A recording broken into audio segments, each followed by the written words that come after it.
Donc, pour la respiration cellulaire, nous avons vu que cette voie métabolique au cours de laquelle il y a une dégradation totale du glucose en CO2 avec libération de H2O et en présence d'oxygène. Et elle comporte deux étapes. Première étape, c'est la glycolyse et la deuxième, c'est l'oxydation respiratoire. Alors maintenant, pour la glycolyse, on prend le glucose et il est dégradé partiellement en deux acides pyruviques avec production de 2 ATP et la réduction de 2 NAD en 2 NADH+. Les deux acides pyruviques obtenus vont pénétrer à l'intérieur de mitochondries. Ils vont subir une oxydation respiratoire qui comporte deux étapes, la dégradation totale de l'acide pyruvique, puis la phosphorylation oxydative.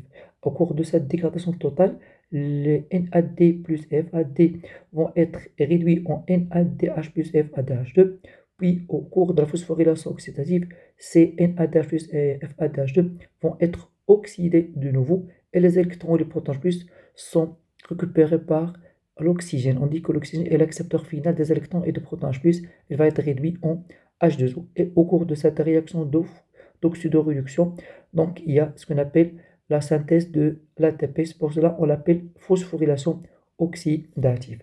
Alors maintenant, première étape, nous avons dit que c'est la glycolyse, se déroule au niveau le plasme.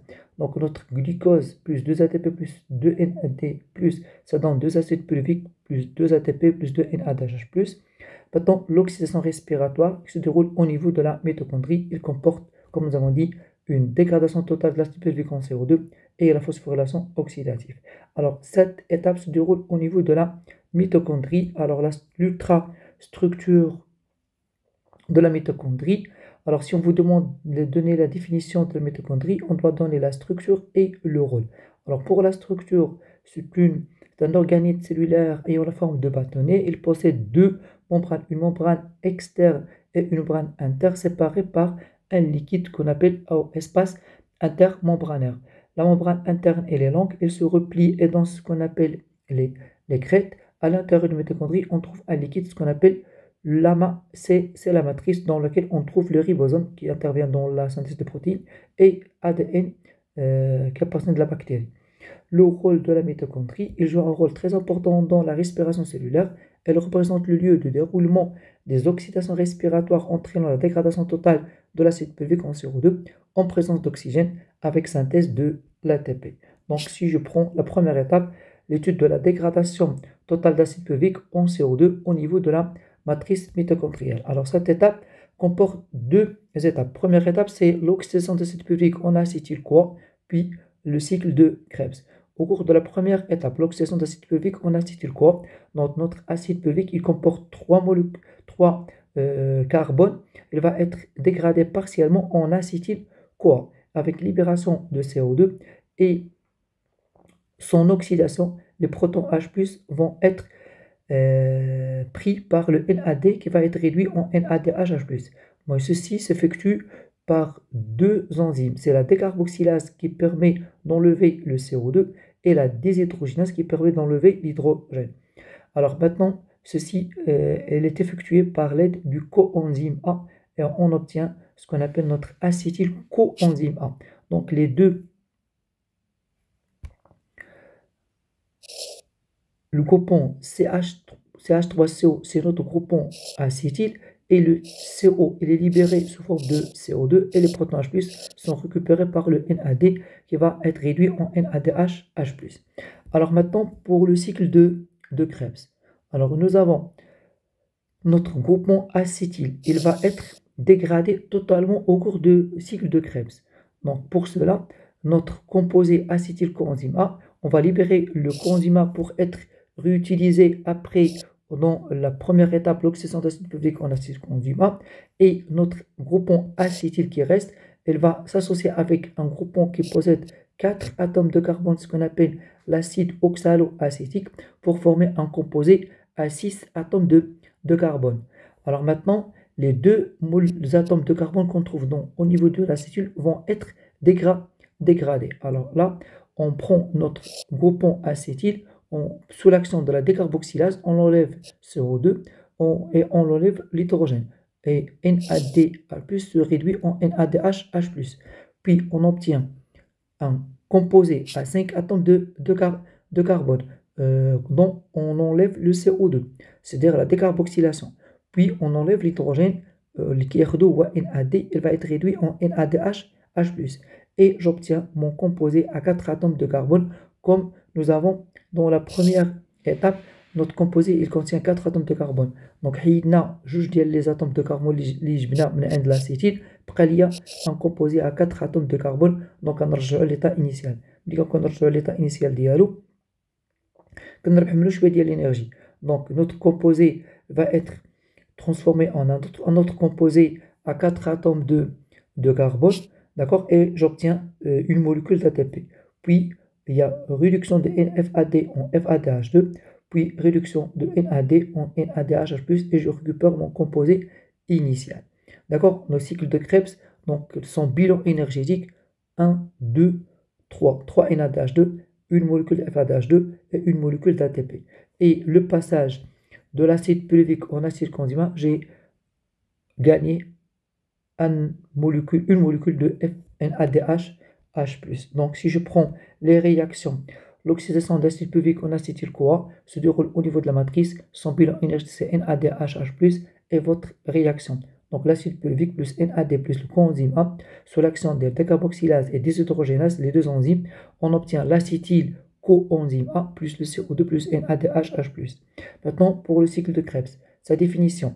Bon, c'est une succession de réactions cycliques d'oxydoréduction catalysées par des enzymes spécifiques que nous avons vu, la décarboxylase et la déshydrogénase, qui s'effectuent dans la matrice mitochondriale en présence d'oxygène, au cours duquel il y a une dégradation totale du groupement acétyl en 2CO2, production de composés réduits 3 NADH2, 1 FADH2, synthèse d'ATP et la régénération du coenzyme. Le bilan énergétique du cycle de Krebs, 3 NADH2, 1 FADH2 et une molécule d'ATP, et la réaction globale de cycle de Krebs, c'est notre acétyl-CoA plus 3 H2O pour équilibrer, plus 3 NAD plus FADH2 plus AD plus PI, ça donne 2 CO2 plus coenzyme A, 3 NADH2, FADH2 et une molécule d'ATP. Donc si je prends une conclusion finale, je pars de l'acide pulvique pénètre à l'intérieur de la mitochondrie, va être oxydé en acétylcoenzyme A, puis le cycle de Krebs. Le bilan énergétique, 4 NADH2, 1 FADH2 et une molécule d'ATP. Donc la dégradation totale de l'acide pulvique s'effectue au niveau de la matrice mitochondrielle, comporte deux phases, l'oxydation d'acide pulvique en acide CoA et le cycle de Krebs. La réaction globale de la dégradation d'un acide pulvique, donc je donne la formule chimique de l'acide pulvique CH3COCOH plus 4 NAD, 1 FADH2, une molécule ADP plus PI, ça donne 3 CO2 car l'acide pulvique contient 3 atomes de carbone, 3 CO2, 4 NADH2, FADH2 et l'ATP.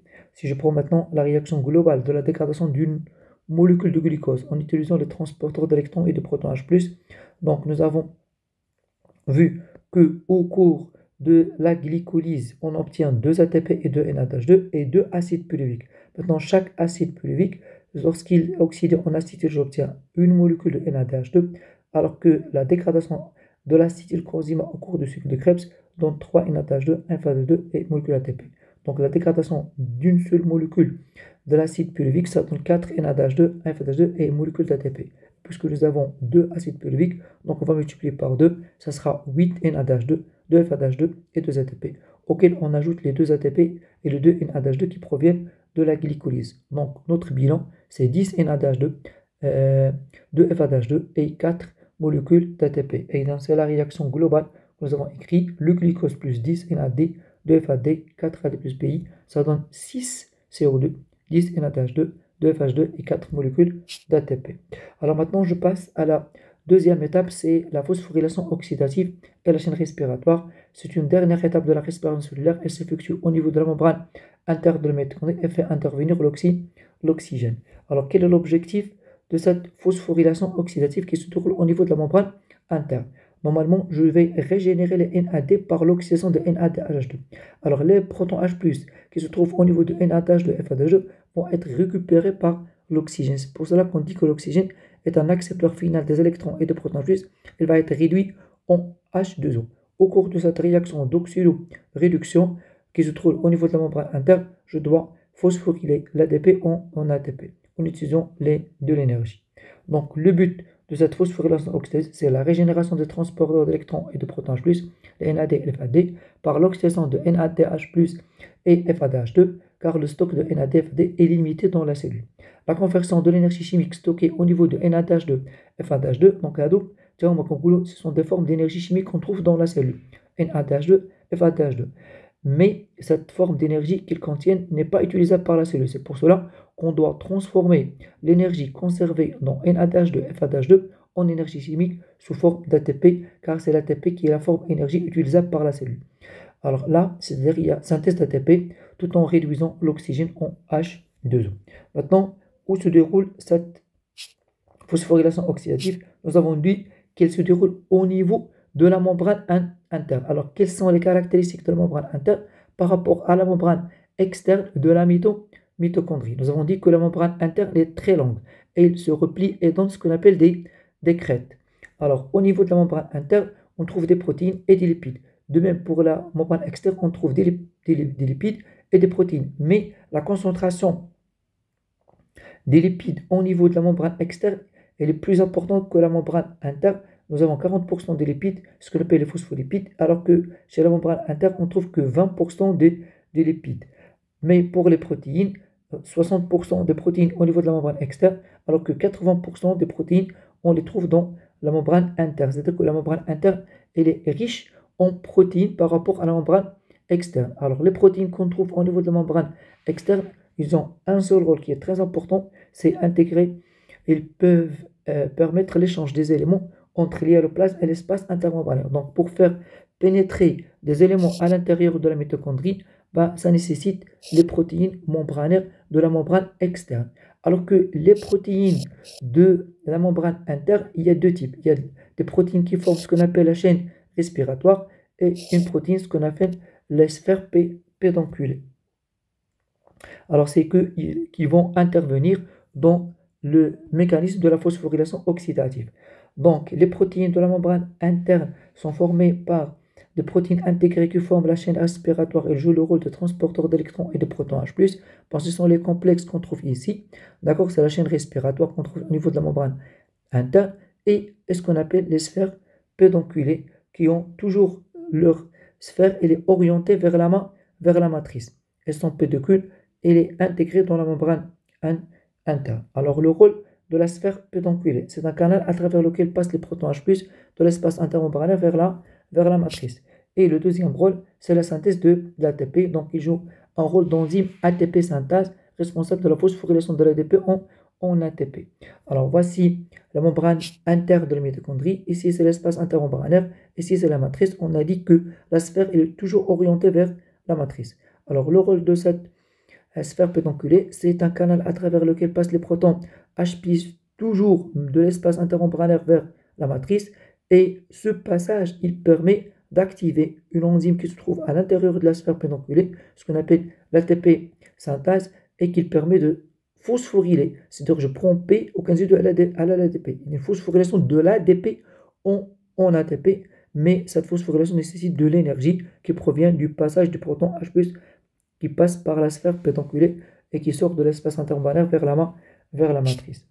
En plus que la membrane interne elle est impériable de protons H+, sauf à travers la sphère pédonculée. C'est pour exprès, c'est pour faire passer H+, par la sphère pédonculée pour synthétiser l'ATP. Alors maintenant, le mécanisme de la phosphorylation oxydative. Donc on commence par quoi? Donc on commence par l'oxydation de NADH2R et FADH2 au niveau des premiers complexes de la chaîne respiratoire. Donc une fois je réalise l'oxydation de NADH2 et FADH2, j'obtiens le NAD et le FAD, mais je libère les protons H+, et les électrons. Alors maintenant, je réunis les électrons et les protons H+. Les électrons vont être transférés le long de la chaîne respiratoire jusqu'à l'accepteur final, c'est l'oxygène, qui va être réduit en H2O. Alors, au cours de ce passage, il y a libération d'énergie. Cette énergie, elle est utilisée par les complexes C1, C3 et C4 pour pomper le proton H+, vers l'espace intermembranaire. Et l'augmentation de la concentration H+, à l'intérieur de l'espace intermembranaire, plus que la concentration de H+, dans la matrice, cette différence de concentration s'appelle le gradient H+. Alors, ce gradient H+, cette différence de concentration, Cet équipe permet la sortie des protons H+ de l'espace intermembranaire vers la matrice. Et ceci ne s'effectue qu'à travers la sphère pédonculée à travers laquelle passent les protons H+. Et ce passage permet d'activer l'ATP synthase qui se trouve au niveau de la sphère pédonculée. Et par suite, il y a phosphorylation de l'ATP en ATP. Alors que les protons H+ qui sortent vers la matrice vont être acceptés par l'oxygène qui va être réduit en H2O. Donc c'est pour cela qu'on dit que la phosphorylation oxydative comporte trois réactions. L'oxydation de NADH2 et FADH2, la réduction d'oxygène en H2O et la phosphorylation de l'ADP en ATP. D'accord? Maintenant, le passage des électrons le long de la chaîne respiratoire s'effectue selon un potentiel redox, c'est-à-dire que chaque composé a une force qui attire les électrons vers lui. Donc, plus son potentiel redox est élevé, plus sa capacité à attirer l'électron vers lui elle est très importante. C'est pour cela qu'on dit que l'électron, il passe des composés ayant un potentiel redox faible vers un potentiel redox élevé. Et puisque l'oxygène qui possède le plus grand potentiel redox, c'est pour cela que l'oxygène, ça s'appelle l'accepteur final des électrons et de protons H+, car c'est lui qui accepte l'électron qui part de NADH2 ou la FADH2 et qui arrive enfin vers l'oxygène pour être réduit en H2O. Alors si je donne, notez bien que l'oxydation d'une molécule de NADH2, il permet de synthétiser 3 molécules de l'ATP et l'oxydation d'une molécule de FADH2 permet la synthèse de 2 molécules d'ATP. Donc là, si je donne la définition de la phosphorylation oxydative, donc c'est une série de réactions qui s'effectuent au niveau de la membrane intermitochondriale par l'intervention de la chaîne respiratoire et des sphères pédonculées. Elle débute par la réoxydation des transporteurs d'électrons et de protons H+, et se termine par la réduction d'oxygène en H2O et la phosphorylation de l'ATP en ATP, c'est-à-dire la synthèse de l'ATP.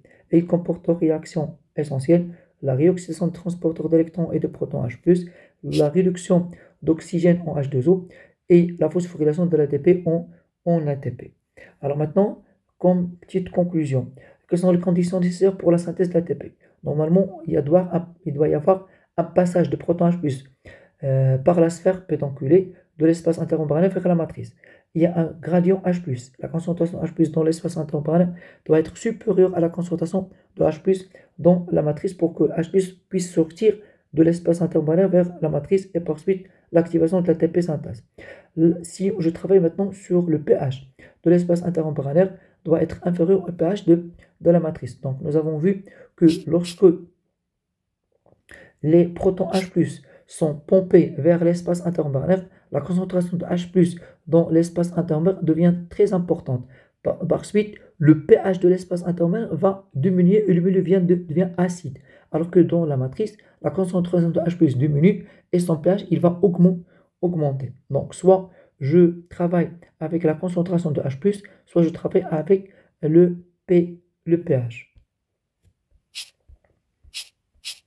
Donc, si on retourne maintenant vers les conditions de synthèse de l'ATP. Alors, la présence de l'ATP plus PI pour phosphoryler l'ADP en ATP, la présence d'un donneur c'est-à-dire d'électrons et de protons H+, c'est notre transporteur d'électrons et de protons, les NADH2 et FADH2, car c'est eux qui portent les protons H+, et les électrons. Maintenant, dernier élément, c'est la présence d'oxygène qui jouera le rôle d'accepteur final des électrons et les protons H+.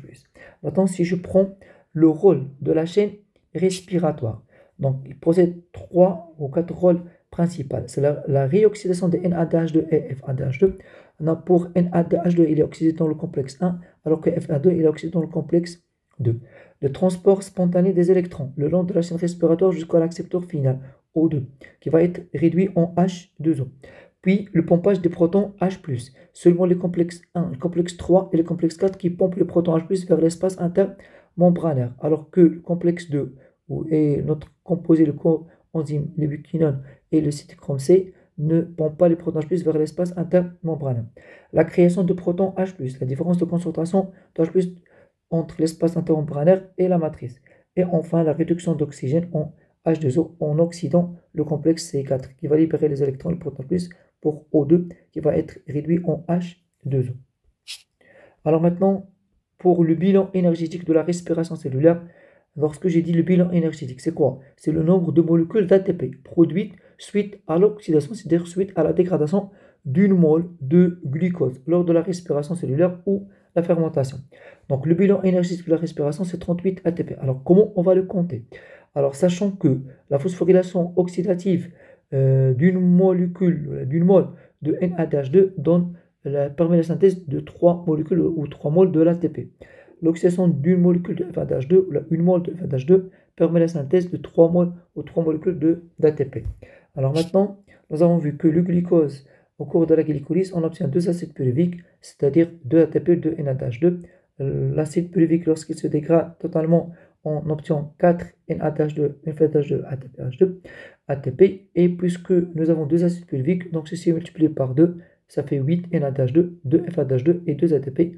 On lui ajoute les 2 ATP de NADH2, ça donne 10 qui vont être convertis en 30 ATP après phosphorylation oxydative. Chaque molécule, on a de NADH2, ça donne 3 molécules d'ATP.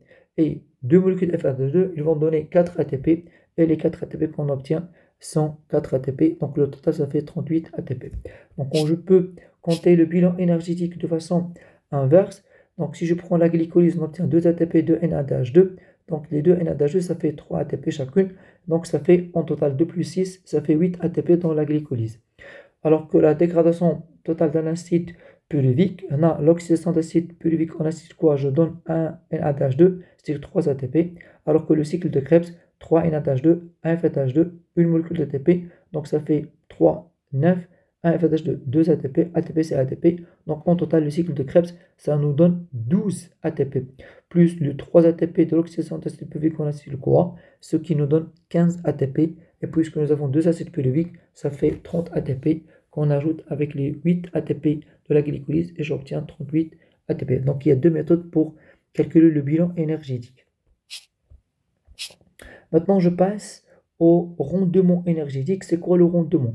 Alors, définition, il correspond au pourcentage d'énergie stockée sous forme d'ATP, sous forme utilisable par la cellule et produite suite à la dégradation du glucose par rapport à la quantité globale d'énergie contenue dans une mole de glucose, c'est-à-dire la quantité d'énergie qu'on stocke sous forme d'ATP par rapport à la quantité d'énergie qu'on trouve dans le glucose. Donc, si je prends une mole de glucose, elle contient 2840 kJ, alors qu'une mole d'ATP, il correspond à 30,5 kJ. Donc lorsqu'on fait la respiration cellulaire, on obtient comme bilan énergie 38 ATP. Donc combien ça 38 ATP contient de kilojoules? Donc on va multiplier les 38 ATP par 30,5. Chaque molécule d'ATP contient 30,5 kJ. Donc on va multiplier les 30,5 par 38, ça fait 1159 kJ. Or, une mole de glucose contient 2840 kJ. Donc, si je veux calculer le pourcentage d'énergie stockée sous forme d'ATP, donc quel est le pourcentage de 1159 par rapport au 2840? Donc, 2840, ça fait 100%. Donc, 1159, ça fait R, c'est le rendement. Donc, le rendement de la respiration, c'est 1159 multiplié par 100 divisé par la quantité globale de 1840, ça donne à peu près 40,8%. Alors que pour le rendement énergétique de la fermentation, au cours de la fermentation, on obtient seulement 2 ATP, c'est-à-dire 2 multiplié par 30,5, ça fait 75 kJ, qu'on multiplie par 100 et on divise par 2840 kJ. Donc on observe que le rendement énergétique de la fermentation est très faible par rapport à la respiration, car la respiration c'est une dégradation totale du glucose, alors que la fermentation c'est seulement une dégradation partielle. Alors là, pour le reste, alors nous avons 2840 kJ d'énergie contenue dans le glucose, or les 38 ATP ne donnent que 1159. La différence, elle est dissipée sous forme de chaleur. Donc à peu près 40% d'énergie qu'on trouve dans le glucose, elle est stockée sous forme d'ATP, mais à peu près 60% d'énergie, elle est dissipée sous forme de chaleur pour que la température du corps reste toujours 37 degrés Celsius. Alors que pour la fermentation, le reste, elle est dissipée toujours sous forme de chaleur, mais une autre partie, elle est toujours emmagasinée dans la matière organique, dans l'acide lactique et dans l'éthanol. Donc c'est comme ça, on a terminé. Alors si je fais une petite conclusion générale à propos de la respiration et de la fermentation. Donc, je commence ici par la glycolyse qui se déroule au niveau de l'hyaloplasme et c'est une étape qui est commune entre la fermentation et la respiration, au cours de laquelle j'obtiens deux acides pulviques, c'est-à-dire il y a une dégradation partielle du glucose en deux acides pulviques avec production de 2 ATP et réduction de 2 NAD en 2 NADH H+. Maintenant, si le milieu il est anaérobie, l'acide pulvique va être réduit en acide lactique au N-éthanol plus CO2 avec l'oxydation de NADH+ pour obtenir le 2 NAD qui vont réutiliser dans la glycolyse. Alors que si le milieu il est aérobie, donc on passe à la respiration cellulaire. Notre acide pulvique il va pénétrer à l'intérieur de la mitochondrie. Premièrement, il va subir une oxydation d'acide pulvique en acétyl-CoA au niveau de la matrice et j'obtiens un NADH2 avec libération de CO2 et on obtient un acétyl-coenzyme qui va pénétrer à l'intérieur du cycle de Krebs dans le but de dégrader totalement notre groupement acétyl en 2 CO2 et on obtient de l'énergie sous forme de 3 NADH2, un FADH2 et une molécule d'ATP. Alors, les molécules qu'on obtient de NADH2 et FADH2 vont être oxydées lors de la phosphorylation oxydative et la chaîne respiratoire qui se déroule au niveau de la membrane interne et qui possède trois réactions. La réoxydation des transporteurs d'électrons et de protons H+, les NADH2 et FADH2 en NADFAD avec libération des électrons et des protons H+, qui enfin ils vont être récupérés par l'oxygène qui va être réduit en H2O. Et au cours de cette réaction d'oxydoréduction, au niveau de la membrane interne, il y a phosphorylation de l'ATP en ATP avec c'est-à-dire synthèse d'ATP sous l'action d'enzyme ATP synthèse qui se trouve au niveau des têtes de sphère P pédonculée. Donc voici ici la membrane interne, ici c'est l'espace intermembranaire, ici c'est la matrice. Alors là, la sphère pédonculée est toujours sa tête est orientée vers la matrice. Là, l'oxydation de NADH de FADH2. Il y a transfert des électrons le long de la chaîne respiratoire jusqu'à l'accepteur final O2 qui va être consommé et transformé en H2O. Et les protons H+ sont pompés vers l'espace intermembranaire, ce qui augmente la concentration de H+ dans l'espace intermembranaire et la sortie de protons H+ pour équilibrer les deux milieux. Et au cours de cette sortie, il y a synthèse de l'ATP. D'accord, j'espère bien que vous avez bien compris la respiration et la fermentation. Et Allahumma waffaq. Merci.